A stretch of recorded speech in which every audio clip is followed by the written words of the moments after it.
Mahatma Phule Babasaheb Ambedkar intellectual forum यांच्या वतीने हा जो विषय ऑपरेशन सिंदूर आणि नंतरची घडामोडी ठेवल्याबद्दल मी त्यांचे पहिल्यांदा आभार मानतो।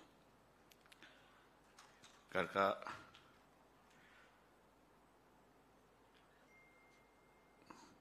माझा स्वतःचा अनुभव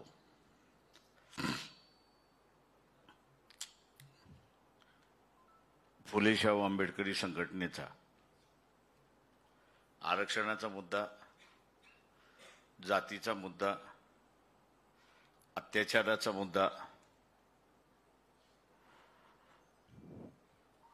या कक्षेच्या बाहेर जायला तयार नाहीत अशी असणारी परिस्थिती आहे। आणि त्याच मुद्द्यावरती तो घोळत असतो अशी परिस्थिती आहे।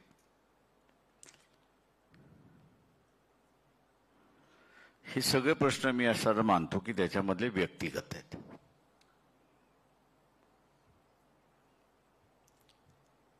याच्यामध्ये सामाजिक प्रश्न काही दडलेत का तर असं मी मानत नाही।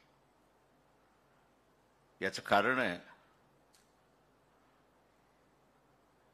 की याचे सगळ्यांचे सोडवण्याचे मार्ग आखण्यात आलेले आहेत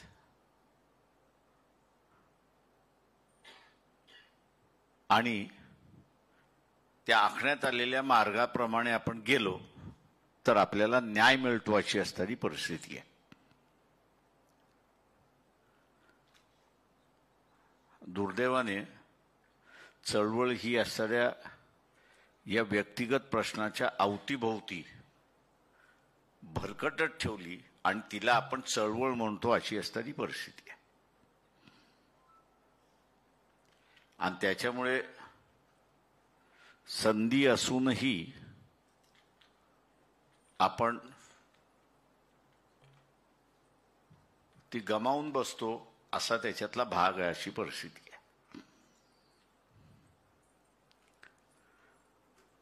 सत्ता ही म्हटली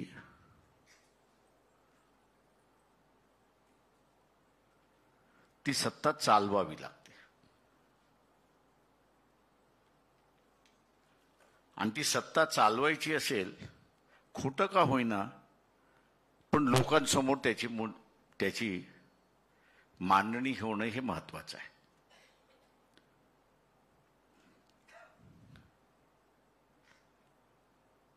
मी ते विषयाप्रसंगी मांडणी तर करणारच आहे,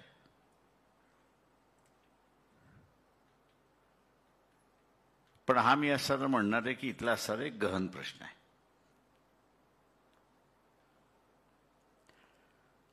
जो स्वतःला असणारा आंबेडकरवादी म्हणतो, बाबासाहेबांचा अनुयायी म्हणतो, ती बाबासाहेबांची जी पहिली हार आहे त्याला म्हणतायत मुंबईच्या मतदारसंघातली, मध्य मुंबईच्या मतदारसंघातली, ती ह्या प्रश्नाशी जुळलेली आहे।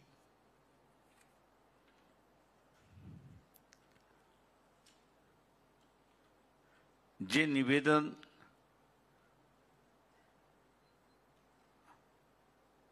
निवडणूक झाल्यानंतर बाबासाहेबांनी जे काढलं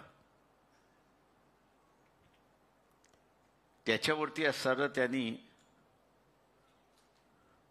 कार्यकर्त्यांना एक असणारी चापराक दिली होती, एका अर्थाने मी असं म्हणतो। कारण त्यावेळेस मेहतांचा जो असणारा समाजवादी पक्ष होता त्याच्याबरोबर त्यांची राजकीय युती होती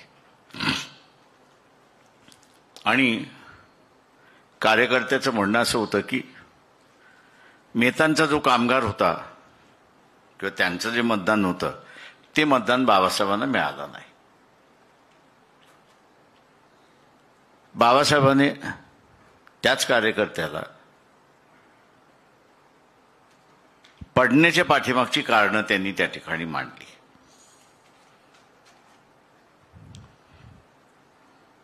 आणि ती मांडत असताना त्यांनी असं म्हटलं की ज्याला आज आपण असणारा पाक ऑक्युपाईड काश्मीर असं म्हणतो, POK, त्या संदर्भात बाबासाहेबांनी असणारं त्या काळी विधान केलं होतं. 47च्या त्या सगळ्या ह्याच्यामध्ये 47-48च्या परिस्थितीमध्ये बाबासाहेबांनी एक विधान केलं होतं की, आणि ते नेहरूला त्यांना असा दोष देत होते की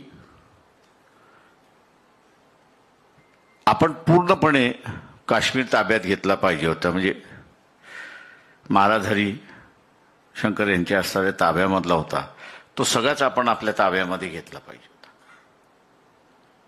आणि तो घेणं त्यावेळी शक्य होतं. पण त्यावेळेचे असणारे पंतप्रधान पंडित जवाहरलाल नेहरू यांनी असणारं अर्ध्यामध्येच थांबलं आणि आपण असणारं युनोमध्ये जाऊ आणि तिकडनं हा प्रश्न सोडू. बाबासाहेबांचं म्हणणं वेगळं होतं. त्यांनी असं म्हटलं की एकतर घ्या नाही तर सोडा. एक तर पूर्ण घेतला पाहिजे, नाही तर पूर्णपणे सोडला पाहिजे. अर्धवट घेणं आणि अर्धवट सोडणं अशी जी काही सरकारची भूमिका आहे, त्याच्यामुळे देशाला येणाऱ्या कालावधीमध्ये त्याची किंमत मोजावी लागेल. आणि त्यांनी असा शब्दप्रयोग केला होता की नेशन विल ब्लीड, म्हणजे रक्तबंबाळ ज्याला आपण म्हणतो, येणाऱ्या काळामध्ये देश हा रक्तबंबाळ होत राहील अशी असणारी परिस्थिती आहे आणि ती आपल्याला दिसतेच आहे. आता या परिस्थितीला काँग्रेसचा विरोध होता. या परिस्थितीला असणारा मार्क्सवाद्यांचा विरोध होता. त्यावेळी हिंदू महासभा होती, त्यांचा विरोध होता आणि RSSचा विरोध होता. त्या बाबासाहेबांनी असं म्हटलं की मी जी भूमिका या POKच्या संदर्भात घेतली होती की एक तर पूर्ण घ्या नाही तर एक तर सोडून टाका.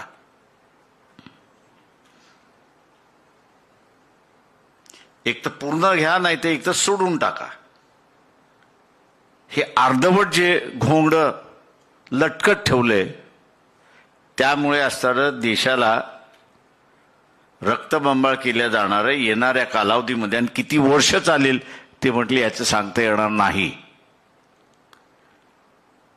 हा मतभेद असल्यामुळे बाबासाहेब म्हणाले की मला माझ्या विरोधात अधिकृत उमेदवार काँग्रेसचा होताच, पण त्याच्याच बरोबर ज्यांना हे गोंगडं भिजत ठेवायचं होतं, RSS वाल्यांना जे भिजत ठेवायचं होतं, हिंदू महासभेला जे भिजत ठेवायचं होतं, कम्युनिस्ट पार्टीमधले डांगे जे होते त्यांना भिजत ठेवायचं होतं, त्या सगळ्यांनी एकत्र येऊन त्यावेळेस बाबासाहेबांना पाडलं.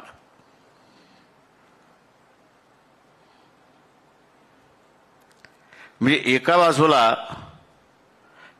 त्या प्रश्नाची वस्तुस्थिती मांडली म्हणून विरोधक कोण आलं तर इथे असणारा RSS वाले विरोधक आले, हिंदू महासभेवाले विरोधक आले आणि कम्युनिस्टांमधले डांगे हे त्यावेळेस विरोधात आले. अशी परिस्थिती काँग्रेसवाले विरोधात होतेच.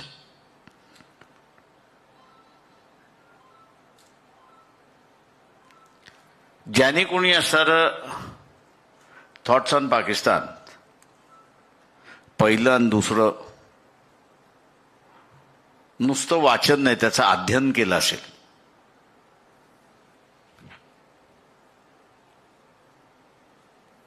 तर त्यांनी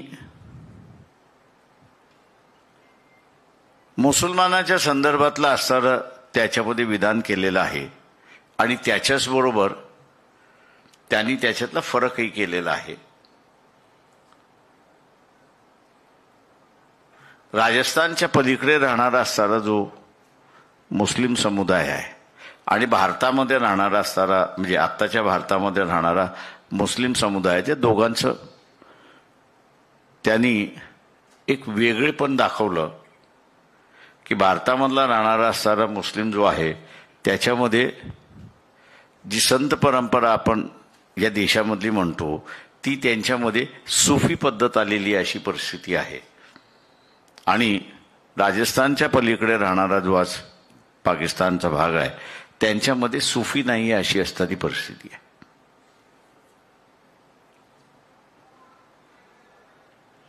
आणि म्हणून त्यांनी असं म्हटलं की पाकिस्तान बरोबरचे संबंध आपले काही व्यवस्थित राहणार नाहीत, पण ते बिघडवायचे नसतील आणि युद्धजन्य परिस्थितीमध्ये आपल्याला त्याला परिवर्तित करायचं नसेल तर ह्या पीओकेच्या संदर्भातला आपण निर्णय घेतला पाहिजे अशी परिस्थिती आहे. आणि आपल्याला दिसतंय की पीओकेच्या संदर्भात 5 युद्ध होऊन गेले, अजून किती होतील त्याचं माहीत नाही, येणाऱ्या 3-4 महिन्यामध्ये सुद्धा घडू शकतं अशी असणारी परिस्थिती आहे.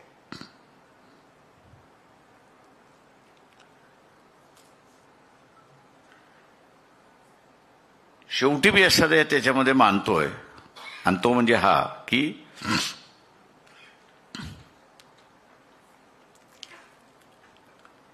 एक राष्ट्र म्हणून शांततेने जगण्याचा अधिकार आहे की नाही हा त्याच्यातला महत्वाचा भाग.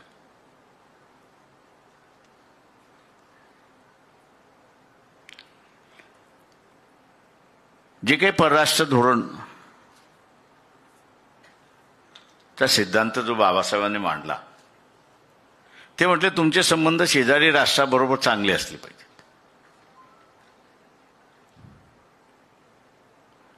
तिथे इजम आणण्याची गरज नाही.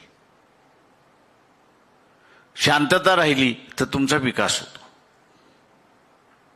शांतता राहिली नाही तर ते तुमच्या ताबा घेण्याचा प्रयत्न करतात किंवा तुम्ही त्यांना ताब्यामध्ये ठेवण्याचा प्रयत्न करता आणि तुमची सगळी शक्ती मग त्याच्यामध्ये जाते. तुमचे शेजारचे राष्ट्र नाहीत पण दुसरे राष्ट्र आहेत त्यांच्याबरोबर राहायचं असेल तर मग त्याचा आधार ते म्हटले लोकशाही असला पाहिजे. मैत्रीचा आधार हा मग लोकशाही असला पाहिजे. आणि त्याच्यामुळे काँग्रेसची त्यावेळेसची जी भूमिका होती की नॉन अलाइनमेंटची जी भूमिका होती त्याच्याशी असताना बाबासाहेबांनी फारकत घेतली होती अशी परिस्थिती आहे. आज ही परिस्थिती हाताबाहेर चालली आहे. त्याचा असताना दुसरं आपण लक्षात घेतलं पाहिजे की दुसऱ्या महायुद्धामध्ये पहिली काही वर्ष अमेरिका त्याच्यामध्ये सहभाग नव्हता, पण लंडनवरती ज्यावेळेस जर्मन फोर्सेसने हमला केला आणि नुकसान पोचवलं त्यावेळेस इंग्लंड हे असताना अमेरिकेकडे बसलं आणि तुम्ही युद्धामध्ये आलं पाहिजे असं त्यांनी त्या ठिकाणी म्हटलं.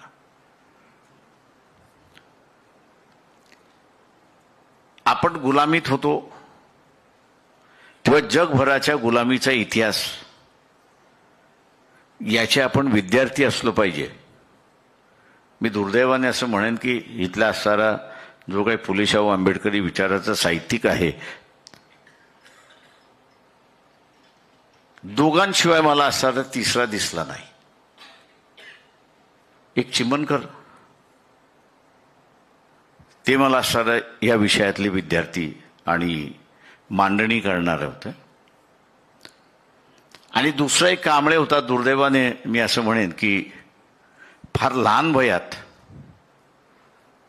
28 वर्षाचा तो असेल आणि त्या 28व्या वर्षामध्ये त्याचा स्वतःचा मेंदूवरचा ताबा गेला आणि तो भरकटत राहिला नाही. तर तो एक विद्यार्थी होता असं मी मानेन की त्यांनी बऱ्याच मोठ्या प्रमाणात जगातल्या गुलामाची भारतीय गुलामाचा आणि त्याच्याच बरोबर बाबासाहेबांनी कसं ह्या जगातल्या गुलामाची आणि भारतातल्या गुलामांची एक तुलनात्मक करत त्यांना सगळ्यांनी पाठिंबा दिला पाहिजे याची असणारी जी मांडणी केली होती ती कदाचित त्या ठिकाणी पुढे आली असती असं मी त्या ठिकाणी मानतो. म्हणजे बाबासाहेबांची भूमिका याचं समर्थन करणारा साहित्यिक अजून जन्माला यायचा आहे. तो आलेला नाही. तो त्याचे स्वतःबद्दलचे रखाणे, अनुभव हेच तो लिहितोय अशी परिस्थिती आहे. आज मी असं म्हणेन की पहिल्या बाबासाहेबांच्या इलेक्शन हारण्याची बीजं ही मी जे म्हणालो की पीओके मध्ये आहेत आणि त्याच्यामुळे आपल्याला असणारा तो एक महत्वाचा प्रश्न आहे. त्याची मला कुठे मांडणीच दिसत नाही किंवा त्या स्टेटमेंटचा कुठेतरी उल्लेख आहे तोही त्या ठिकाणी असताना दिसत नाही. आणि तो उल्लेख आपल्याला माहीत नसल्यामुळे, तो इतिहास माहीत नसल्यामुळे आपले विरोधक जे आहेत ते आज वरचढ चाललेले आपल्याला त्या ठिकाणी दिसत आहेत.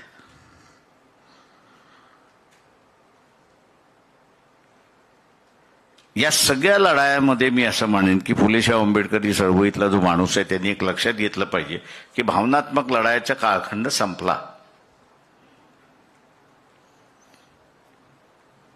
भावनात्मक कालखंड संपला. आता तुम्हाला असणारं जे आहे ते ही वैचारिक लढाई आहे. या वैचारिक लढाईचं नेतृत्व ही घ्यावंच लागणार आहे.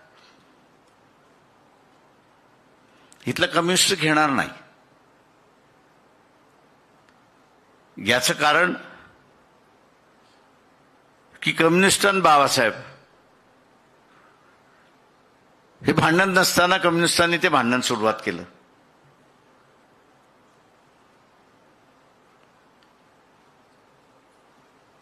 समाजवादी सुद्धा हे नेतृत्व घेऊ शकत नाहीत.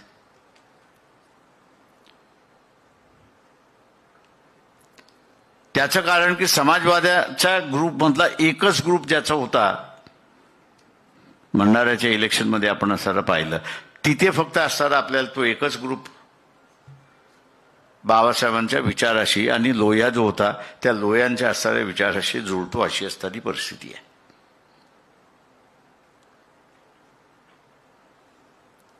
काँग्रेसवाले सुद्धा हे घेऊ शकत नाही कारण का त्यांचं हे अपत्य आहे. आजची परिस्थिती जी आहे ती ही त्यांची अपत्य आहे. आणि म्हणून आज ज्यावेळेस असताना तुम्ही अर्धवट का सोडला तर त्याचं उत्तरच नाही त्यांच्याकडे.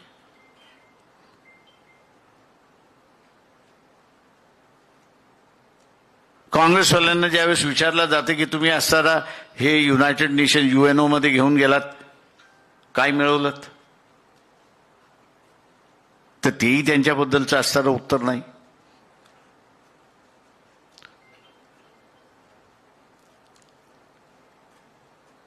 याचा जो आहे तो मूळ मार्ग आपण असणारा एक पहिल्यांदा समजावून घेतला पाहिजे असं मी त्या ठिकाणी मानतोय. मी माझा लेख आल्यानंतर मला काही जणांचे प्रश्नही आले. लोकसत्तेमधला माझा लेख आल्यानंतर या विषयावरती मला काही जणांनी विचारलं, मग तुम्ही बाबासाहेबांच्या थॉट्स ऑन पाकिस्तानचं समर्थन कसं करताय? आणि तुमच्या लेखामध्ये तुम्ही असताना म्हणजे तिथे असताना बाबासाहेबांनी पाकिस्तान निर्माण व्हावं म्हणून असं असताना ते सगळं थॉट्स ऑन पाकिस्तान मधलं लिखाण होतं. एका अर्थाने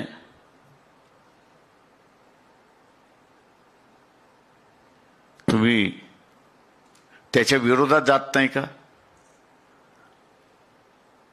म्हटलं त्यावेळेसची परिस्थिती ही वेगळी होती आणि आत्ताची असणारी परिस्थिती वेगळी आहे. त्यावेळेसची परिस्थिती अशी होती की ज्याला बाबासाहेबांच्या शब्दामध्ये वर्णन करायचं म्हटलं तर त्यांचा शब्दप्रयोग असा आहे की हिंदूंची शेंडी मुसलमानाच्या हातामध्ये आणि मुसलमानाची दाढी ही हिंदूंच्या हातामध्ये. आणि ते म्हटले अशा पद्धतीचं राजकारण चालणार नाही. याचं कारण शेंडी पकडून त्याला तथास्तू करता येतं आणि ह्याची दाढी ठरवून याला तथास्तू करता येतं. दोघंही हालत नाही अशी असणारी परिस्थिती आहे. पण समाज आणि कायदा हे दोघंही पुढे चालत असतात आणि त्याच्यामुळे ते म्हटले हा धोका आहे. या धोक्यातून बाहेर पडायचं असेल त्याचे बेस्ट भारत जो आहे त्यावेळेस ब्रिटिश भारताचा होता त्याला तुम्ही वेगळं करा, पाकिस्तान हे त्यांना देऊन टाका आणि इथला जो नागरिक आहे, हिंदुत्वाचा नागरिक जो आहे, तो हिंदू धर्मीय आहे, त्याचं असतं एक स्वतंत्र राज्य असलं पाहिजे.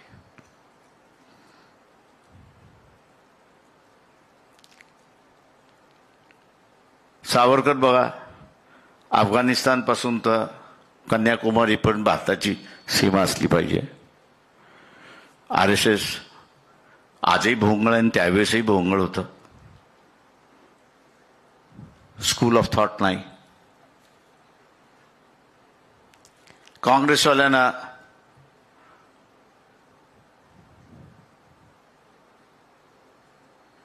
दोघंही एकत्र राहिले पाहिजे म्हणून असणारं त्यांची असणारी ही होती. ते खऱ्या अर्थाने या देशामध्ये विभाजनाची रूपरेषा कशी असावी आणि झालेलं विभाजन हे जर आपण नकाशाच्या माध्यमातून बघितलं तर आपल्याला असं दिसेल की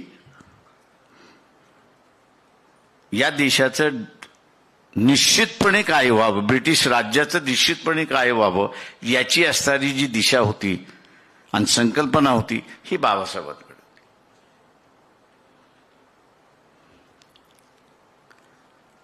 हे बरोबर की ते दलितांची लढाई लढत होते, अस्पृश्यांची लढाई लढत होते, आदिवासींच्या अधिकारांची लढाई लढत होते, कामगारांच्या अधिकारांची सुद्धा लढाई लढत होते.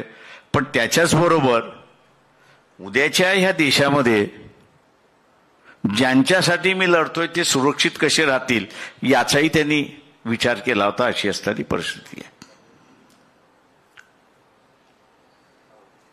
आणि मग उद्याचा असणारा फोकस हा हिंदू मुस्लिम राहण्यापेक्षा मुसलमानांचं वेगळं राज्य करून मोकळं व्हा, म्हणजे फोकस जो आहे तो अविकसित समाजा हा फोकस होतो. आणि आपण असं बघितलं असेल की अविकसित समाज हा असणारा फोकस म्हणून उभा राहिला आणि अविकसित समाज हा फोकस जोपर्यंत होता तोपर्यंत इथे असणाऱ्या सनातनी संघटना ज्या आहेत, या सनातनी संघटना ज्या आहेत त्या डोकं वर काढू शकत नव्हत्या. कारण का सनातनच या अविकसित समाजाचे निर्माते होते आणि क्रियाशील होते की ते अविकसित राहावे अशी असणाऱ्या परिस्थितीमध्ये. आजची परिस्थिती बदलली आणि ती बदलली ह्याच्यासाठी की मी मगाशी जसं म्हणालो की आयडियोलॉजिकली ज्या विषयाच्या जोरावरती किंवा ज्या प्रश्नाच्या जोरावरती सनातनाने डोकं वर काढलं त्या प्रश्नाच्या संदर्भात हे भूमिका घेऊच शकत नव्हते. कारण का ह्यांचं वर्तन जे आहे हे आजच्या सनातन्यांसारखं दिसतंय अशी असणारी परिस्थिती आहे.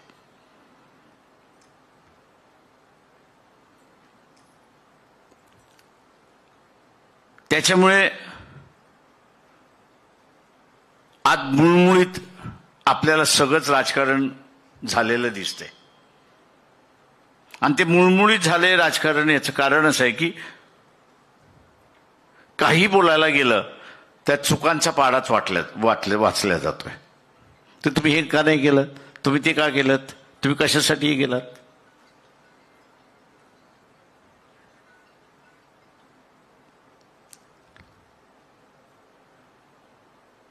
मी जे मगाशी बोललो आणि सोडलं की दुसऱ्या महायुद्धामध्ये इंग्लंड हे अमेरिकेत गेलं, अमेरिकेची मदत मागितली. त्यास अमेरिकेने त्यांना सराट घातली की आम्ही तुम्हाला मदत करू, पण जगभराचं तुम्ही जे कॉलनायझेशन केलेलं आहे, वसाहतवादाचं धोरण जे तुम्ही स्वीकारलेलं आहे, ते वसाहतवादाचं धोरण तुम्हाला सोडवावं लागेल.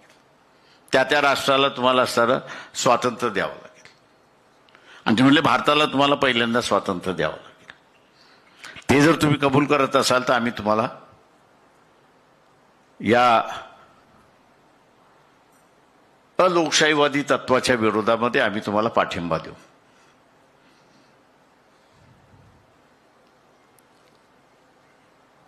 आणि म्हणून आपण बघत असाल की दुसरं महायुद्ध संपलं आणि त्याच्या 7-8 वर्षामध्ये 10 वर्षामध्ये जेवढे वसाहतवादाची राष्ट्र होती त्या सगळ्यांचं असणारं स्वातंत्र्य मिळण्यात आलं. पण जे फ्रान्सच्या हद्दीमध्ये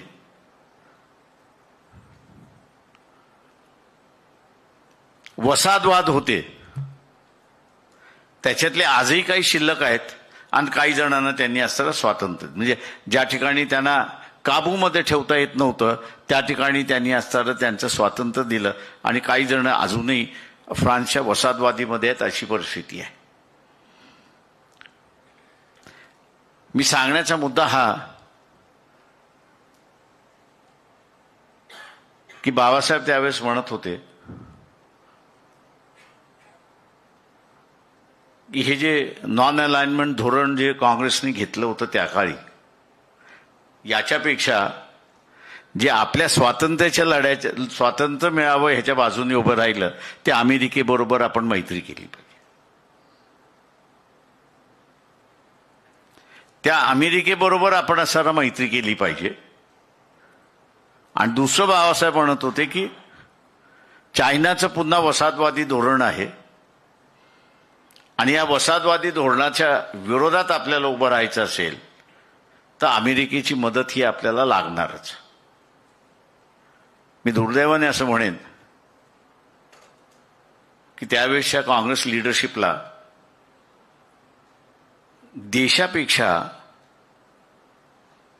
देशाच्या सुरक्षितेपेक्षा स्वतःचं महत्त्व वाढवणं हे महत्त्वाचं होतं.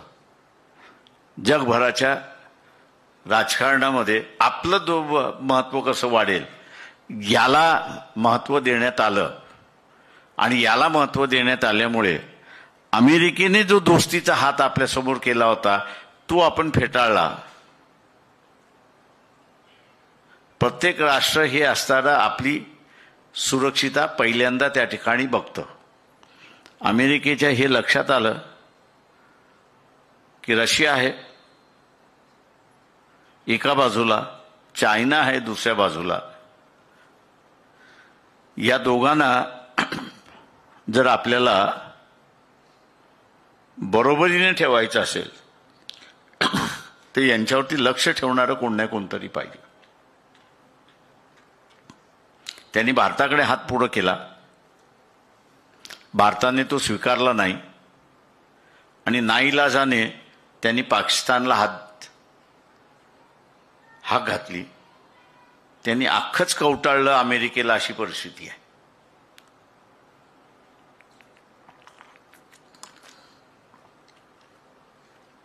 आणि म्हणून अनेक वेळा आपण बघत असाल गेल्या 70 वर्षाच्या कालावधीमध्ये अमेरिका चुकीचं जरी असलं तरी पाकिस्तान बरोबर त्या ठिकाणी उभी राहिली आणि आजही राहील, याच्या पुढे राहील. आजही राहील आणि याच्या पुढेही राहील.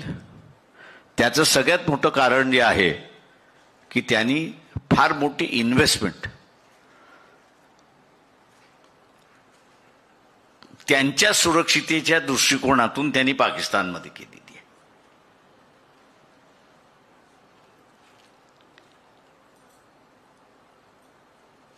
आणि म्हणून जे आहे परिस्थिती आपल्याला दिसते की अमेरिका हे पाकिस्तान बरोबर उभे राहते. आपलं वागणं कसं आहे ते मी आपल्याला सांगतो. आपलं वागणं कसं आहे ते मी आपल्याला सांगतो. RSS हे सगळ्यात चांगलं उदाहरण आहे. याच्यापेक्षा चांगलं उदाहरण नाही. त्यांचं बौद्ध चिन्ह आपण जर बघितलं तर हिटलरचं बौद्ध चिन्ह आहे, स्वस्तिक. ती एका बाजूला हिटलरला मानतात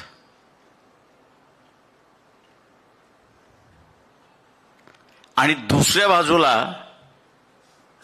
ते इस्रायलवरती अवलंबून आहेत.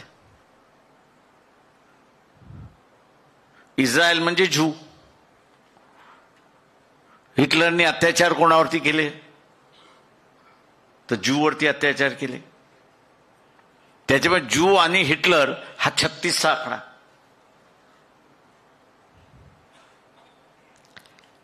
ज्यू आणि हिटलर हा 36चा आकडा आणि RSS या 36च्या आकड्याशी खेळायला बघते.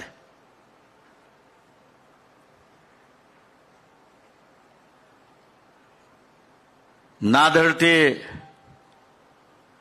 नाझी शिल्लक राहिलेले न हिटलरचे नाझी RSS वरती विश्वास ठेवतात, ना असणारा इस्रायल जो ज्यूचा देश आहे तो असणारा त्यांच्यावरती विश्वास ठेवतोय.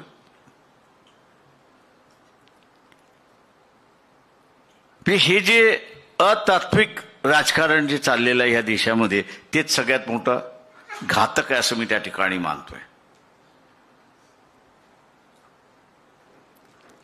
तत्वाला सोडून जे राजकारण चालले ते आहे आणि त्याची प्रणिती जी आहे आपल्याला या सिंदूरच्या इलेक्शनमध्ये, सिंदूरच्या लुटूपुटूच्या लढाईमध्ये, त्या ठिकाणी मी तिला लुटूपुटूची लढाई म्हणतोय, त्या लुटूपुटूच्या लढाईमध्ये आपल्याला सरळ दिसते.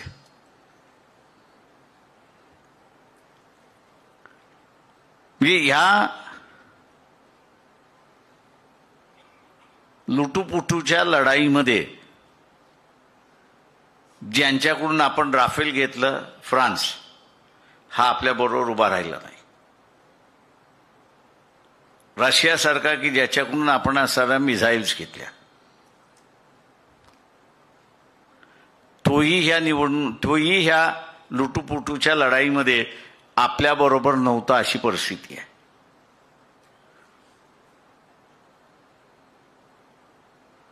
विश्वगुरु नरेंद्र मोदी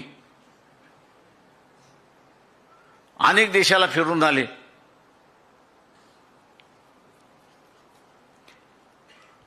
हा करारनामा केला, तो करारनामा केला, ते केलं, अमुक केलं, एवढी मदत केली आम्ही. पण त्या मदत केलेल्या देशांपैकी श्रीलंका सुद्धा असेल आणि नेपाळ सारखा देश असेल किंवा भूतान सारखा असेल, तोही तुमच्या बाजूने उभा राहिला नाही.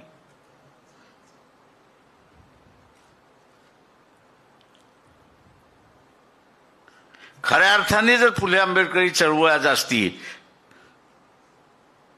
तर त्यांनी हा प्रश्न पहिल्यांदा विचारला असता जनतेला की ज्याला तुम्ही असणारा निवडून दिलेला आहे,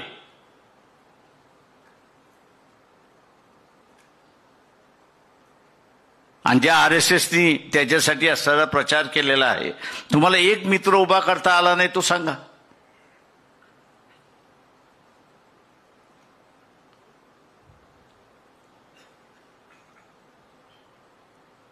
पाकिस्तान हे असणारं आतंकवाद्यांचं माहेरघर आहे हे सर्वांना माहिती आहे. त्याचा फटका इंग्लंडला बसला, त्याचा फटका इटलीला बसला, त्याचा फटका ग्रीसला बसला, त्याचा फटका अमेरिकेला बसला. राष्ट्रांची नावं घेऊ शकतो की ज्याच्यामध्ये त्यांना फटका बसला.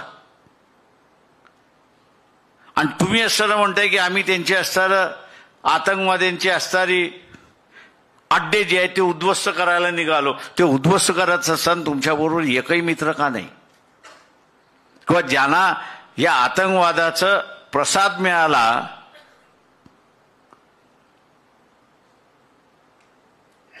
तेही राष्ट्र तुमच्या बरोबर नाहीत.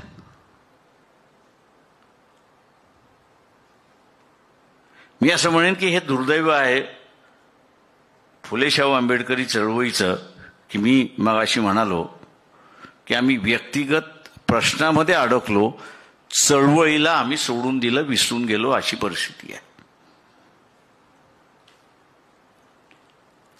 ते महत्वाचे प्रश्न नाहीत असं मी म्हणत नाही, ते व्यक्तिगत प्रश्न असले तरी ते महत्वाचे आहेत,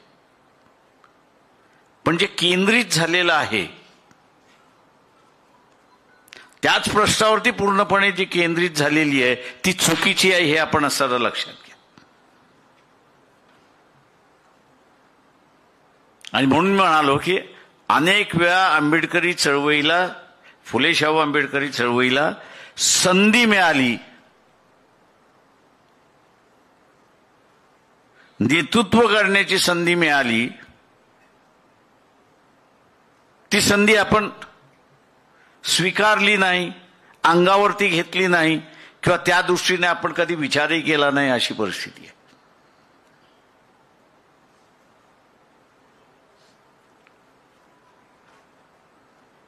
या युद्धाची सुद्धा परिस्थिती आपण पहा. लुटूपुटूच्या युद्धामध्ये गेली 25-30 वर्ष 1990 पासून दहशतवाद्यांचा देशाच्या ह्या टोकाला त्या टोकाला कुठल्या नाही कुठल्या तरी टोकाला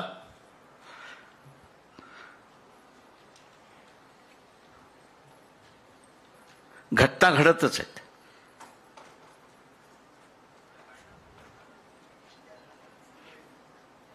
भारतीय आर्मी जी फक्त युद्धाच्या वेळेस कॅन्टोन्मेंटमधनं बाहेर पडली पाहिजे, ती आज आपण बघत असाल की गेली 30 वर्ष ती कॅन्टोन्मेंटच्याच बाहेर आहे आणि बॉर्डरवरती बसलेली आहे.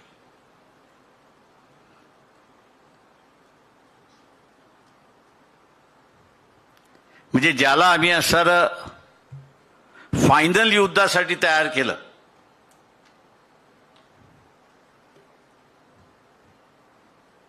तू गेले 30 वर्ष फायनल युद्धच लढतोय, अशी परिस्थिती आहे. कुठंच रेस्ट नावाचा असणारा प्रकार नाही, अशी परिस्थिती आहे.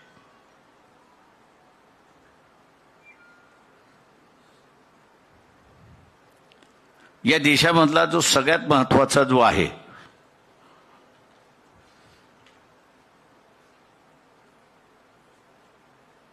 की हा आतंकवाद्यांचा, टेररिस्टचा इश्यू कायम संपवण्याची तुमच्याकडे संधी आली होती की नव्हती?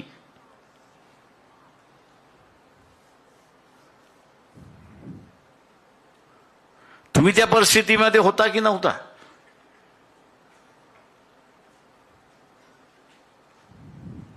मी जसं म्हणालो, काँग्रेसवाले बोलणार नाहीत, समाजवादीवाले बोलणार नाहीत, कम्युनिस्टवाले बोलणार नाहीत, का त्यांचा इतिहासच त्यांच्या विरोधात आहे. त्यांचा इतिहासच त्यांच्या विरोधात आहे. आणि म्हणून मी म्हणत होतो तिथे की ही संधी आहे. संधी काही आहे की जशी अमेरिका इराणला ॲक्सेस ऑफ इव्हल म्हणून त्या ठिकाणी संबोधते, तशा रीतीने जग आज पाकिस्तानकडे बघत असताना की हे ॲक्सेस ऑफ टेररिझम आहे.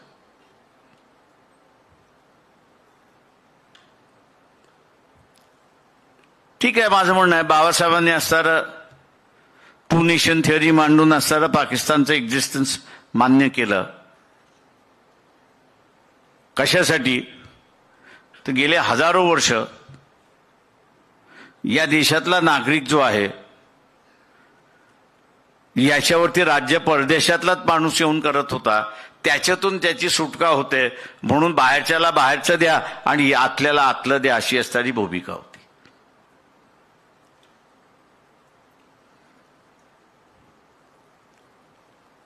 सामान्य माणसाच्या दृष्टिकोनातून हे जे हमले होतात आहेत हे संपले पाहिजे, हा त्याचा मेन मुद्दा आहे. आणि हे सगळे हमले त्याच्या डोक्यामध्ये बसलेले आहे की पाकिस्तान करत.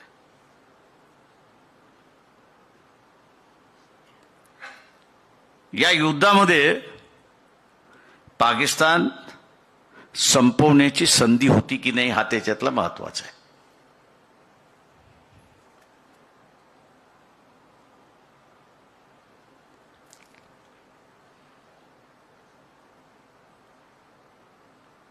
जी काही पाकिस्तानची परिस्थिती झालेली आहे किंवा त्यांनी स्वतःहून करून घेतलेली आहे, त्यांनी पहलगामाच्या निमित्ताने एक चालून संधी तुम्हाला दिली होती. पूर्णपणे एक तर पाकिस्तानचं कंबर मोडणं किंवा एक पाकिस्तानचे 5 पाकिस्तान करणं.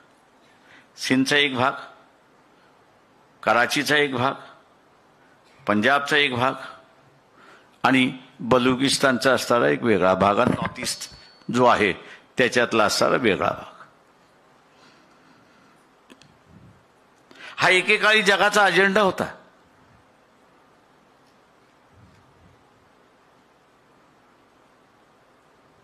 आणि त्याला खो घालणारं कोण होतं तर पूर्ण RSS होती.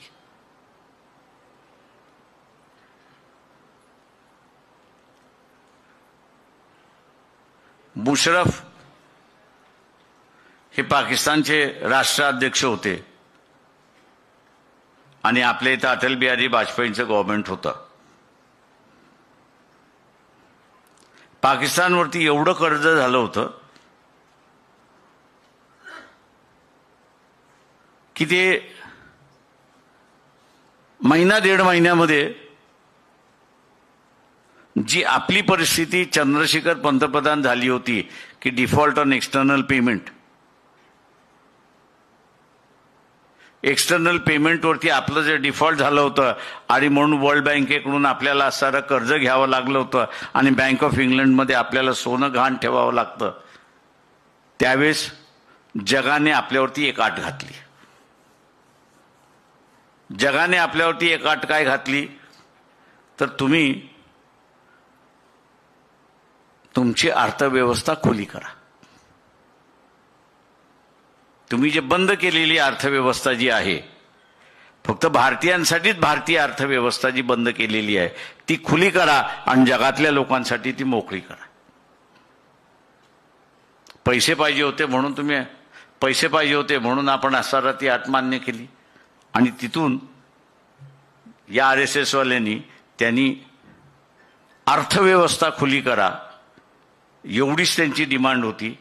त्याला इथल्या RSSनी आणि काँग्रेसवाल्यांनी पुढे घेऊन खाजगीकरणाशी जोडली आणि खाजगीकरणाची प्रक्रिया सुरुवात केली. मी त्या मुद्द्यात नाही जात आहे, पण अट लावून जी बंद अर्थव्यवस्था ही खुली अर्थव्यवस्था करायला लावली. जसं भारतावरती पाकिस्तानमधला असणारं आतंकवादी हे हमला करत होते तसे जगभरही करत होते. ते संधी शोधत होते. जग ही संधी शोधत होता की पाकिस्तानला कैद करण्याची आणि त्यांच्याकडे ती आयती संधी आली. आता G7 आपल्याकडे आहे पण त्या काळी G15 होतं. त्या सगळ्या देशांनी जपानसकट सांगितलं की आम्ही तुमच्यावरचं कर्ज जे आहे ते रिएडजस्टमेंट करू शकत नाही, ड्यू डेटला तुम्ही दिलं पाहिजे. ड्यू डेटला दिलं पाहिजे म्हणजे काय, तुम्ही डिफॉल्ट होणार. तुम्ही डिफॉल्ट झाला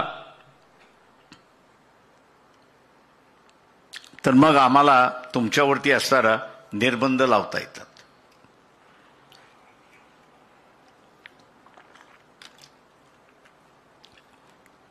आम्हाला जे आहे ते तुमच्यावरती निर्बंध लावता येतात.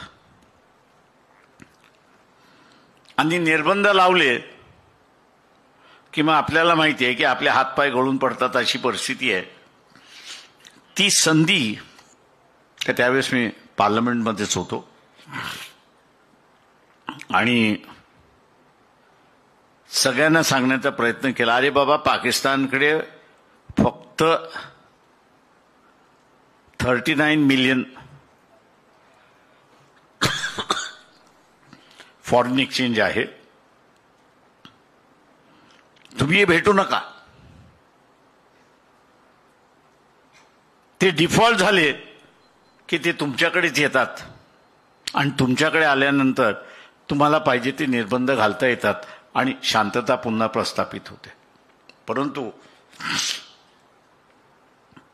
मुशर्रफ आला, जगभर त्यांनी पब्लिसिटी केली स्वतःची आणि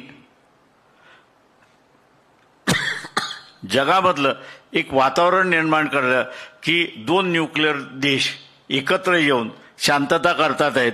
तेव्हा जगभर त्यांनी असं स्वतःबद्दलचं ओपिनियन करून घेतलं की मला कर्ज सोडवण्यामध्ये वेळ देण्यात यावी आणि जगाने दिली.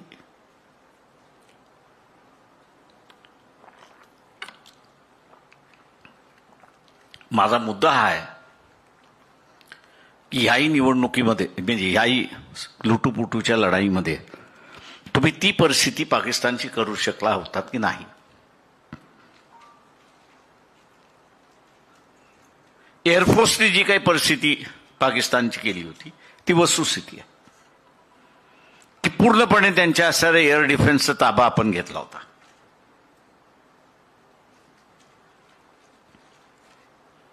चायना त्याचा जो असणारा मित्र होता की ज्याचे अमेरिकेशी ट्रेड वॉर चालला होता,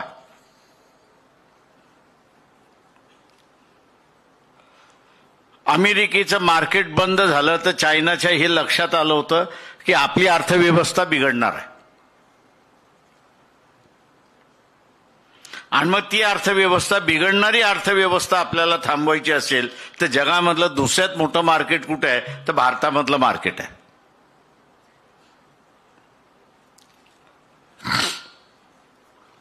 ते भारताचं मार्केट आहे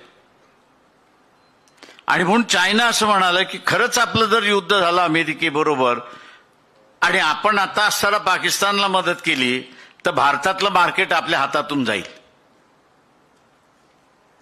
आणि म्हणून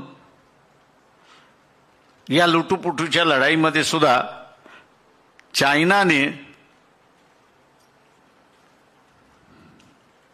पाकिस्तानला मदत केली नाही, हत्यारं दिली, तो भाग वेगळा, पण मदत केली नाही.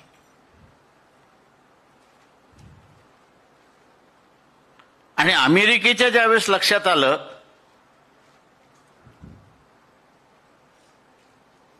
की पाकिस्तान आपल्यापासून दूर गेलं होतं, आपल्यावरती चायनाचं नियंत्रण करण्यासाठी त्यावेळेस भारताकडे त्यांनी बरेच प्रयत्न केले पण आपण त्यांना हातच धरायला संधी देत नव्हतो. त्यांना पाकिस्तान पुन्हा ताबा मिळवण्याची संधी मिळाली, अमेरिकेने तो ताबा घेतला.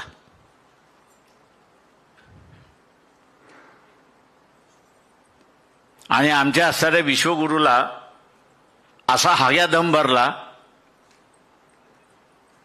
की मी जे जाहीर केलेलं आहे त्याच्या विरोधात एक शब्द सुद्धा बोलायचा नाही. युद्धाची घोषणा तिथे झाली. आजही नरेंद्र मोदींनी युद्ध थांबले असं घोषणा केलेली आहे का तर नाही. कारण का याच्या गांडीतच दम नाही आहे की तो मोदीला तो ट्रम्पला अंगावरती घेऊ शकतो. ही संधी आहे आंबेडकरवाद्यांची, फुले शाहू आंबेडकरवाद्यांची संधी आहे.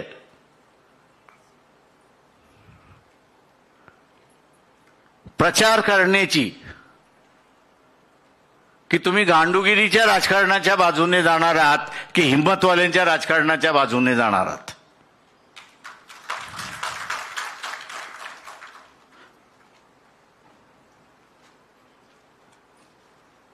एक हॅरल्ड रॉमेनचं असणारं एक फार चांगलं पुस्तक आहे, दी प्रेसिडेंट म्हणून. आणि ते असतं की एका व्यक्तीला प्रेसिडेंट व्हायचं असतं.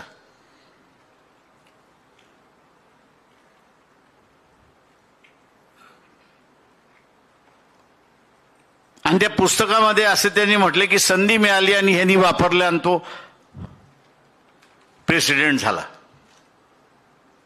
ही आंबेडकरवाद्यांच्या हातामधली असणारी संधी आहे. संधी काय तर दोन संधी आहेत.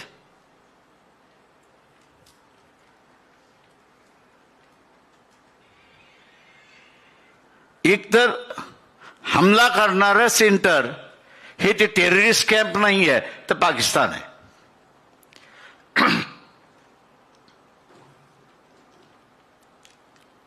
ते टेररिस्ट कॅम्प नाही आहे, ते फक्त तिथे ट्रेनिंग दिल्या जाते. हमला करणारे ते सेंटर नाहीत. हमला करणारा असणारं पाकिस्तान आहे. तुम्हाला पाकिस्तानची 5 शकलं करण्याची संधी आली होती, तुम्ही का घालवलीत? आणि ट्रम्पमुळे तुम्ही घालवलीत.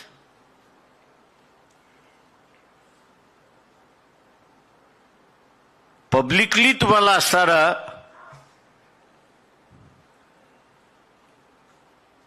जे राष्ट्रभक्त स्वतःला म्हणतात आहेत, स्वतःला जे राष्ट्रभक्त बोलतात आहेत, त्यांच्या राष्ट्रभक्तीवरतीच तुम्हाला असणारा प्रश्नचिन्ह उपस्थित करण्याची संधी आली. ती संधी फुले शाहू आंबेडकरवाद्यांनी सोडली. आजही आपण सुरुवात केली तर आपण असणारा त्या ठिकाणी हाबी होतो, अशी असणारी परिस्थिती आहे. की तुम्हाला गांडूगिरीचं राजकारण पाहिजे या मोदीसारखं, की अमेरिकेने दम दिला आणि हे केलं.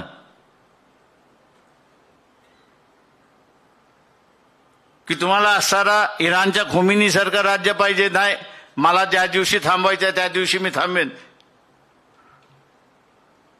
आणि त्यांनी इस्रायलवरती बंबारडी सुरुवात ठेवली आणि शक्य झाल्यानंतर तो असणारा म्हटला ठीक आहे आता मी थांबतो. ही संधी आहे.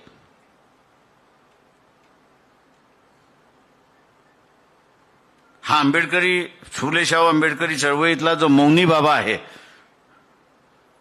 या मौनी बाबाची असणारी जबाबदारी आहे की त्यांनी त्याचा मौनपणा सोडला पाहिजे आणि हे प्रश्न पब्लिकली विचारायला सुरुवात केले पाहिजेत. की तुम्हाला असणारं गांडूगिरीचं राजकारण पाहिजे की मर्दानगीचं राजकारण पाहिजे, हिमतीचं राजकारण पाहिजे, हे सांगा. जो गांडू असेल तो गांडूगिरीच्या राजकारणाला मतदान देईल. जो हिम्मतवाला आहे तो हिम्मतवाल्याच्या राजकारणाला मतदान देईल. तुम्हाला असणारा प्रश्न उपस्थित करावे लागतील.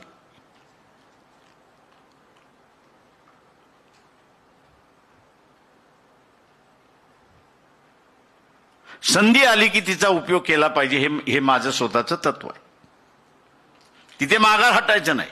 जे होतील ते होतील, परिणाम होतील ते होतील, ते बघता येतील. पण ती संधीचा आपण उपयोग करणार नसू ते त्याचा उपयोग काय?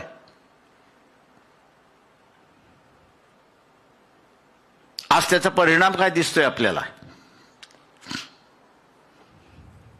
की नंतरच्या घडामोडीचा असणारा त्यांनी विषय घेतलाय. चांगला घेतलाय मी असं म्हणेन. घडामोडी काय दिसतात आहेत आपल्याला? की एका बाजूला रशिया आपल्या बरोबर असायचा, आज रशिया आपल्या बरोबर उभा राहताना दिसत नाहीये, तर तो पाकिस्तान बरोबर उभा राहिलाय. तो पाकिस्तान बरोबर उभा राहिलाय. तो पाकिस्तानला मदत करायला तयार आहे. पाकिस्तानला का मदत करायला तयार आहे? तर पुन्हा हे गांडूगिरीचं राजकारण हे आपण लक्षात घ्या. गांडूगिरीचं राजकारण काय? तुम्ही पुतीनला ऐकून माघार घेतली नाही.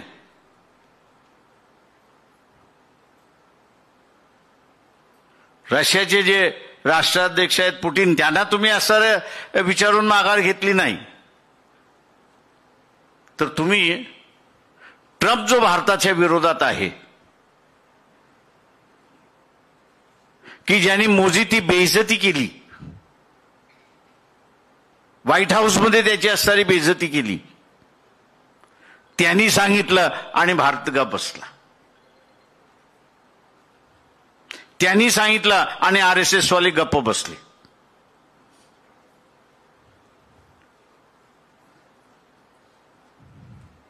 तेव्हा शंका कोणाच्याही मनामध्ये येते. शंका ही कोणाच्या मनामध्ये येते की हा माणूस, हे राष्ट्र आपल्या बाजूने उभं राहील की न राहील. काय का रशियाचं आणि युक्रेनचं युद्ध चालू आहे. युक्रेनला असणारी सगळी मदत अमेरिका आणि वेस्टर्न कंट्रीज त्या ठिकाणी देत आहेत. आज रशियाला मदत चायना करते.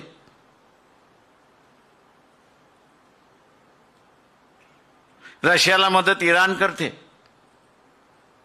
आपण त्यांना मदत करत होतो असं मी म्हणेन, का त्यांचं सगळं तेल हे भारत विकून देत होता त्यांना आणि युद्धाला लागणारा पैसा त्या ठिकाणी देत होता. आज शंका ही उपस्थित राहिली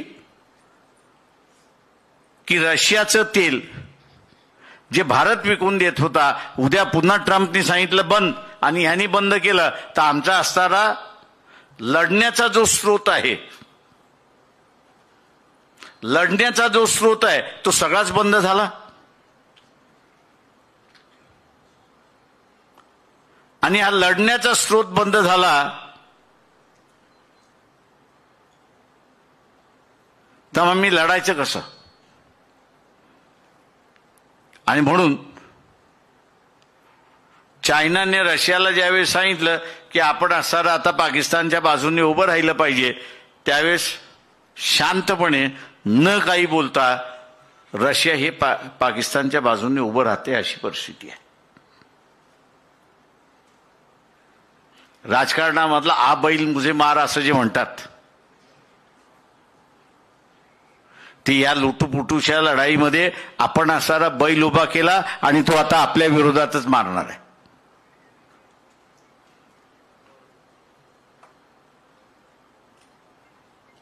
नंतरची जी परिस्थिती आहे ती अत्यंत भयानक आहे. जे पाकिस्तान 10 दिवसाचं सुद्धा युद्ध लढू शकत नाही अशा परिस्थितीमध्ये आलं होतं, आज त्याला टर्कीशिवाय दुसरं कोणीच टर्की आणि चायनाशिवाय दुसरं कोणीच देऊ शकत नव्हतं. पण चायना सुद्धा लपून लपून त्या ठिकाणी देत होतं.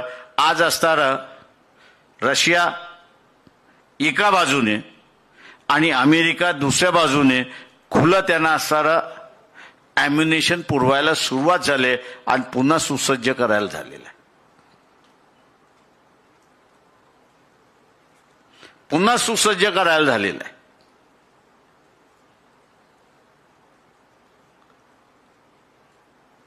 या देशामधला सगळ्यात मोठा इकॉनॉमिस्ट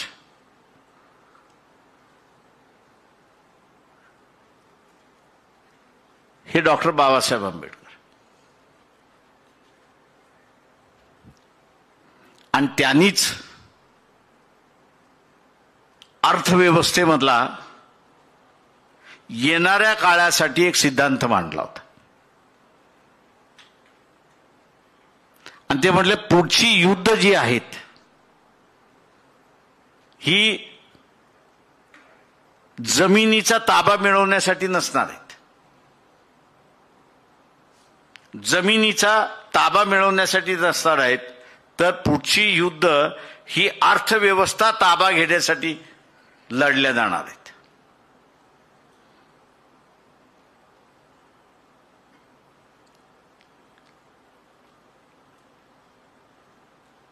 देशाची अर्थव्यवस्था आपल्या ताब्यात यावी म्हणून असणारं युद्ध होणार आहे. आणि त्या ह्याच्यामध्ये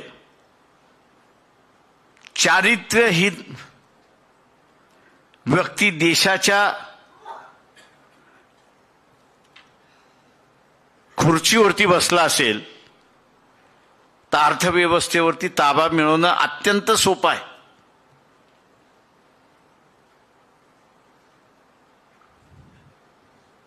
अत्यंत सोपं आहे. त्याचं चारित्र्य दाखवा आणि आम्ही जे करतोय त्याला मान्य करून घ्या.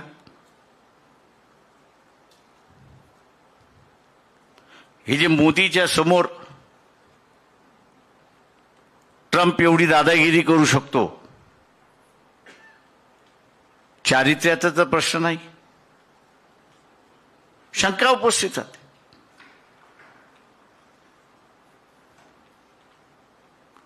की युद्ध तुम्ही जिंकायला आलेला आहात. 71ची असणारी इंदिरा गांधीचं स्टेटस हे तुम्ही मिळवू शकता. तिने बांगलादेश निर्माण केला. संधी मिळाली, तिने बांगलादेश निर्माण केला.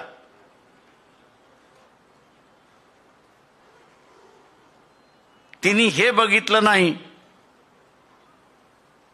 की ईस्ट पाकिस्तान वेस्ट पाकिस्तान या दोघांमधलं 4000 किलोमीटरचं अंतर आहे आणि या 4000 किलोमीटरच्या अंतराला एक राज्याचा भाग दुसऱ्या बाजूला आहे.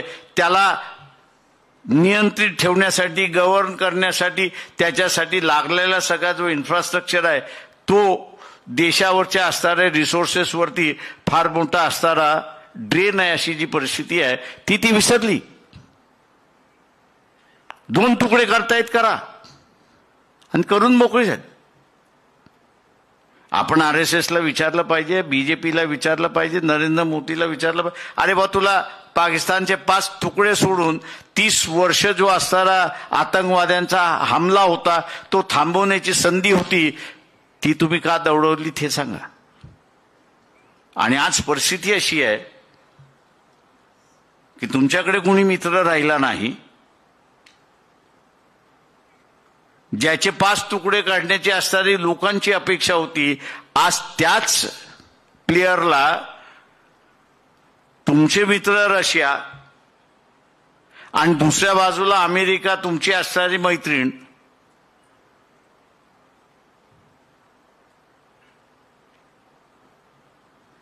हे तुमच्या विरोधक जे पाकिस्तान आहेत त्यांना हत्यार द्यायला सुरुवात झालेली आहे. आधुनिक हत्यार.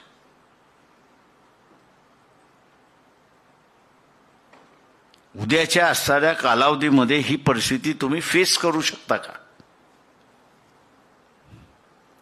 RSS वाल्यांचा प्रचार काय असायचा की इथले मुसलमान तुमच्या छाताड्यावरती बसतील आणि इथल्या मुसलमानांना तुम्हाला छाताड्यावरती बसून घ्यायचं नसेल तर सगळ्या हिंदूंनी एकत्र या. आज उलटा प्रश्न आपण विचारला पाहिजे की इथला असणारा मुसलमान हा भारतीय मुसलमान आहे, पण तुमच्या ह्या नाकारतेपणामुळे, तुमच्या ह्या गांडुगिरीच्या राजकारणामुळे ज्या पद्धतीने असणारा पाकिस्तानला हत्यारं दिल्या जात आहेत आणि उद्याच्या असणाऱ्या युद्धामध्ये आपल्याकडे हत्यारं होत नाही, आपणही दुसऱ्यांकडून विकत घेऊन लढत असतो, त्यांनी देण्याचं बंद केलं तर इथला मुसलमान छाताड्यावरती बसण्याच्या ऐवजी पाकिस्तानचा मुसलमान तुमच्या छाताड्यावरती बसणार आहे की नाही? आणि ह्याची निर्माती कोण करणार आहे? तर RSS, BJP, नरेंद्र मोदी करणारे आहेत. हा लोकांपुढे आपण प्रश्न घेऊन जाणार आहोत की नाही?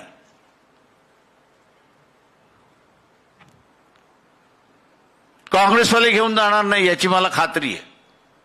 मी जसं म्हणालो,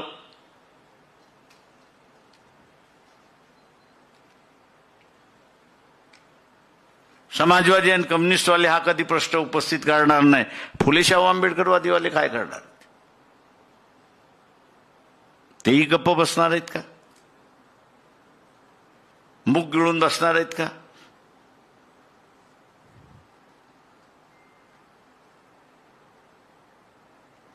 आत्ताचा जो कालखंड आहे हा अत्यंत क्रुशियल कालखंड आहे असं मी त्या ठिकाणी मानतोय. काल रात्री बरेच संपादक आणि सिनियर नागपूरमधले जर्नलिस्ट आम्ही सगळे बसलो होतो. त्यांनी मला विचारलं की तुम्ही हे म्हणताय यायला आम्हाला शक्य होईल की नाही माहीत नाही, पण तुमचं रीडिंग काय आहे. मी त्यांना म्हटलं होतं की थॉट्स ऑन लिंग्विस्टिक स्टेट्स म्हणजे भाषेवरती प्रांत रचना करण्याची ज्यावेळेस वेळ आली त्या कमिशन समोर बाबासाहेब तब्येतीमुळेच गेले नाहीत, पण त्या समितीला त्यांनी असा मसुदा सादर केला. तो मसुदा सादर करताना त्यांनी असं त्याच्यामध्ये म्हटलं होतं की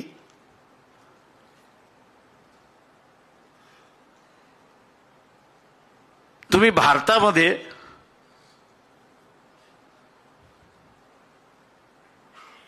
इंग्रजीमध्ये ज्याला म्हणतात नेशन विद इन नेशन, म्हणजे राष्ट्रामध्ये राष्ट्र, असं जे निर्णय करण्याचे तुमचं जे धोरण आहे काही काळ चालेल, पण हे राष्ट्रामध्ये राष्ट्र जे उभे करतायत आणि त्यांच्यामधला संघर्ष जर सुरुवात झाला, त्यांच्यामधला संघर्ष सुरुवात झाला तर त्या संघर्षाला कंट्रोल कोण करणार, नेतृत्व कोण करणार. आणि ते म्हटले लीडरशिप ही जर स्टेट्समॅनशिप नसेल, म्हणजे मी ह्या राज्याचा आहे म्हणून ह्या राज्याची भूमिका घ्यावी आणि देशाच्या असणाऱ्या भूमिकेचा विसर पडावा त्याला, हा देश देश म्हणून राहणार नाही, वेगवेगळ्या जुन्या पद्धतीने तुकड्यांमध्ये विखुरला जाईल अशी असणारी परिस्थिती होती. आणि म्हणून त्यांनी असं एक फार चांगलं वाक्य वापरलं होतं, दाय कर्स्ड इंडिया दाय शॅल नेव्हर बी युनायटेड. हे बायबलमधलं आहे.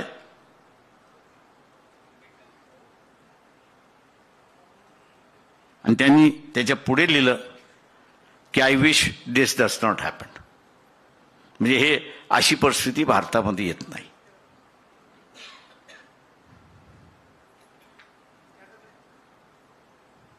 आजच्या असणाऱ्या सगळ्या ह्याच्यामध्ये बाबासाहेबांनी भाषेच्या आधारावरती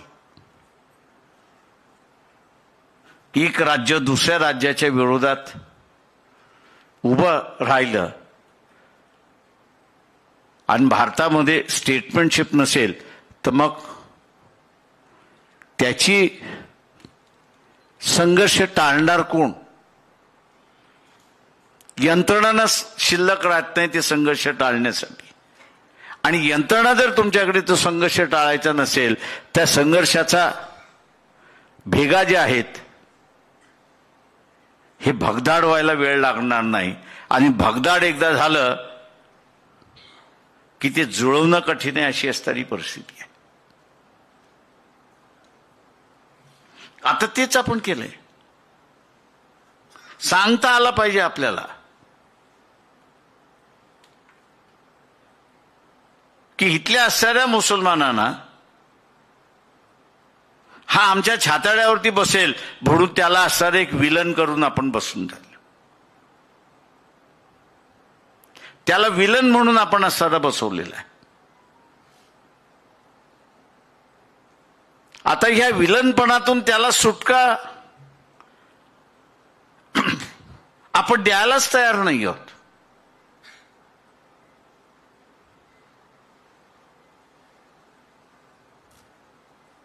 जसं पहिल्या राऊंड टेबल कॉन्फरन्समध्ये बाबासाहेब जाऊन महात्मा गांधी आणि काँग्रेस यांनी बहिष्कार टाकला होता, तेव्हा राजांनी असणारा, इंग्लंडच्या राजांनी असणारा बाबासाहेबांना विचारलं होतं की व्हॉट डू यू थिंक, तुम्हाला काय वाटतं. ते म्हटले 4 जण आमच्या छाताड्यावरती अगोदरच बसलेले आहेत, जातीच्या स्वरूपातले 4 जण आमच्या छाताड्यावरती अगोदरच बसलेले आहेत. तुमचं राज्य हे 5वं आहेत की जे आमच्या छाताड्यावरती बसलेले आहेत. किंवा तुम्ही आम्हाला जर स्वातंत्र्य मिळालं तर आमच्या छाताड्यावरचा 1 माणूस कमी होईल, म्हणजे आम्हाला 4 जणांशी लढायला मोकळं होता येतं. 4 जणांशी मग आम्ही लढायला मोकळे आहोत. आज तुम्ही 5वे जे आमच्या छाताड्यावरती बसलेले आहात त्याच्यावर 5 जणांची गठ्ठी झालेली आहे आणि आम्ही लढू शकत नाही अशी परिस्थिती आहे.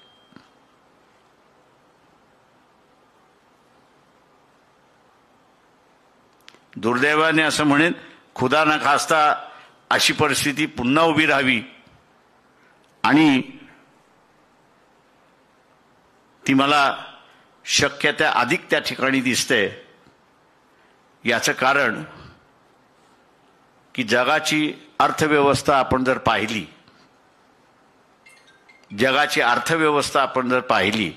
तर ही जगाची अर्थव्यवस्था हळूहळू कोलमडत चाललेली आहे. आणि ती कोलमडत चालली आहे याचं कारण ज्याला इंग्रजीमध्ये डेमोग्राफी आपण म्हणतो तिच्यामधला फार मोठा बदल व्हायला लागला. त्या डेमोग्राफीमधला फार मोठा बदल व्हायला लागलाय. आणि तो काय व्हायला लागलाय की म्हातारी माणसं फार संख्येने झालेली आहेत आणि तरुण माणसं कमी झालेली आहेत. तरुण माणसं कमी झालेली आहेत जगभर आणि म्हाताऱ्यांची संख्या वाढलेली आहे. आता म्हाताऱ्यांचा वर्ग हा इंग्रजीमध्ये ज्याला बाईंग क्लास म्हणजे विकत घेणारा वर्ग हा नाही, का त्याच्या सगळ्या गरजा पुरून झालेल्या आहेत. इंग्रजी भाषेमध्ये सांगायचं झालं तर तो रिप्लेसमेंटचा क्लास झालेला आहे. आर्थिक दृष्टिकोनातून तो रिप्लेसमेंट म्हणजे घरात फ्रीज आहे, एकदमच खराब झालं तर बदला, नाही तर स्क्रू लावा आणि चालू द्या. त्याच्यामुळे तो विकत घेणारा वर्ग नाहीये. नवीन वर्ग जन्मालाच आला नाही म्हणून त्याचा संसार सुरुवात झाला नाही, आणि त्याचा संसार सुरुवात झाला नाही म्हणून तो कन्झ्युमर आयटम मधला बायर क्लासच झाला नाही. त्याच्यामुळे अर्थव्यवस्थेमधला ज्याला आपल्याला म्हणता येईल की रिसेशनची कालखंड हा सुरुवात झाला. रिसेशनचा असणारा कालखंड सुरुवात झालाय, पण ती भारताची परिस्थिती नाही.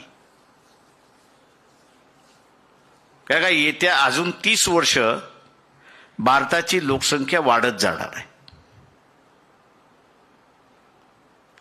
आणि म्हणून मनमोहन सिंगने एकदा जे म्हणालं होतं की आमच्याकडे 25 कोटीचा मिडल क्लास आहे, आज तो 40 कोटीचा मिडल क्लास झालाय. एवढं मोठं मार्केट जगामध्ये कुठेच नाहीये. एवढं मोठं मार्केट जगामध्ये कुठेच नाहीये. आणि म्हणून मी असं एकदा म्हणालो होतो की भारताला आपल्या विभागामध्ये देशामध्ये शांतता राखायची असेल तर जगाला किती बाजारपेठ आपली मोकळी करायची आणि किती करायचे नाही, आणि ती मोकळी करत असताना वेगवेगळ्या देशामध्ये ती कशी डिवाइड करायची याचा आराखडा जोपर्यंत तुम्ही ठेवत नाही तोपर्यंत प्रत्येक जण हाऊत केल्यानंतर पोहायला येतो. तशा रीतीने हा कन्झ्युमर क्लास आहे तो आपल्याकडे आला पाहिजे, तो आपल्याला मिळाला पाहिजे, या दृष्टिकोनातून त्याचे प्रयत्न राहणार. आणि तिथेच मी असं म्हणतोय की जी ट्रम्पनी जी आता असताना संधी घेतली, पाकिस्तानला चायना मदत करत नाही हे लक्षात आल्यानंतर अमेरिकेने जे असताना पाकिस्तानला पुन्हा कवटाळलं आणि मोदीला दम देऊन सांगितलं की बंद कर. मी इकडनं अनाऊन्स करतोय की इथला असताना सीज फायर झालेला आहे, तोंड उघडलंस तो तुझं चारित्र्य बाहेर काढल्याशिवाय राहणार नाही, ही जी धमकी दिली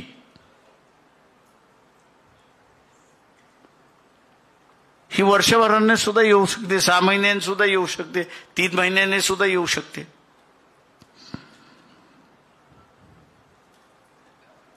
आणि आता त्याची गरज मोठी पडलेली आहे.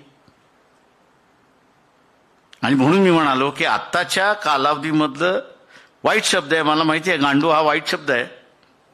नामदेव ढसाळांच्या भाषेमध्ये हा चांगला शब्द आहे.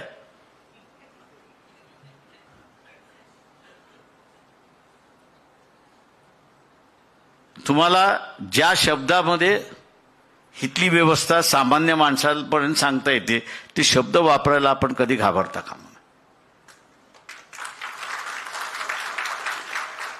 तुम्हाला सरळ लोकांना विचारलं पाहिजे की तुम्ही गांडूगिरीच्या राज्याने गेला, राजकारणाने गेलात तर आज नुसता हितला मुसलमान नाही तर पाकिस्तानमधला मुसलमान तुमच्या छाताड्यावरती बसणार आहे का त्याला मदत करणारं अमेरिका आहे, त्याला मदत करणारा इंग्लंड आहे, त्याला मदत करणारा आता फ्रान्स आलेला आहे, त्याला मदत करणारा रशिया आहे आणि चायना होताच.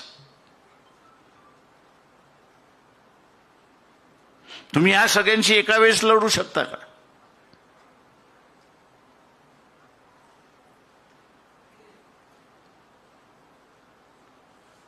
तर नाही.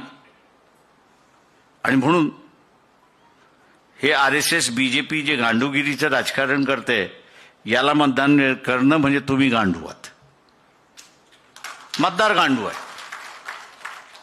यांच्या विरोधात करणार असाल तर हिंमतवाल्याला तुम्ही मतदान केलेलं.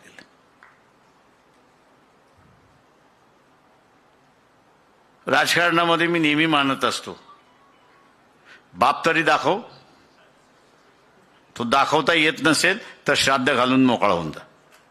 की मेलाय म्हणून असणारं जर तरचं राजकारण नसतं, जर तरचं राजकारण नसतं. आणि म्हणून अशा व्यवस्थेमध्ये आल्यानंतर माझं म्हणणं आहे की फुले शाहू आंबेडकरी चळवळीने लोकांसमोर जी वस्तुस्थिती आहे ती निर्भयपणे त्या ठिकाणी मांडली पाहिजे. लोकांना काय वाटते ते वाटू द्या ना. मी लोकसत्तेमध्ये हा शब्द माझा नाहीये. 9 तारखेला ज्यावेळेस ट्रम्पनी तिथनं घोषणा केली ती माझ्या कानापर्यंत सुद्धा आली नव्हती, पण बॉर्डरवरती एक सोल्जर जो होता, त्याचं नाव सांगत नाही, कुठे होता तो नाही सांगत, त्याचा मला फोन आला आणि मला म्हटलं ये गांडूगिरी का राजकारण बंद कर दो ना. मी चक्रावलो, म्हटलं आज न कधी शिवाय देणारा अमुक देणार, म्हटलं झालं काय, आपने टीवी नहीं सुना क्या, म्हटलं नाही. ट्रंप ने सीज फायर डिक्लेयर कर दिया. साले हम जीतने वाले थे तो उनको सीज फायर डिक्लेयर उसने किया और अपना ये गांडू प्राइम मिनिस्टर चुपचाप बैठा है. ये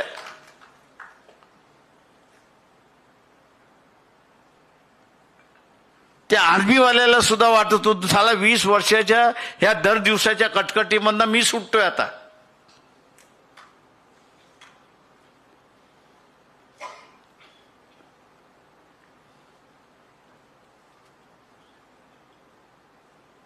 सामान्य जनतेमधला त्या सोल्जरच्या निमित्ताने आलेला फोन ही परिस्थिती आहे. या परिस्थितीची वाचा आणि या परिस्थितीचं शब्दांकन करणं हे गरजेचं आहे. आणि फुले शाहू आंबेडकरी चळवळ ते शब्दांकन करेल अशी अपेक्षा बाळगतो आणि मी रजा घेतो.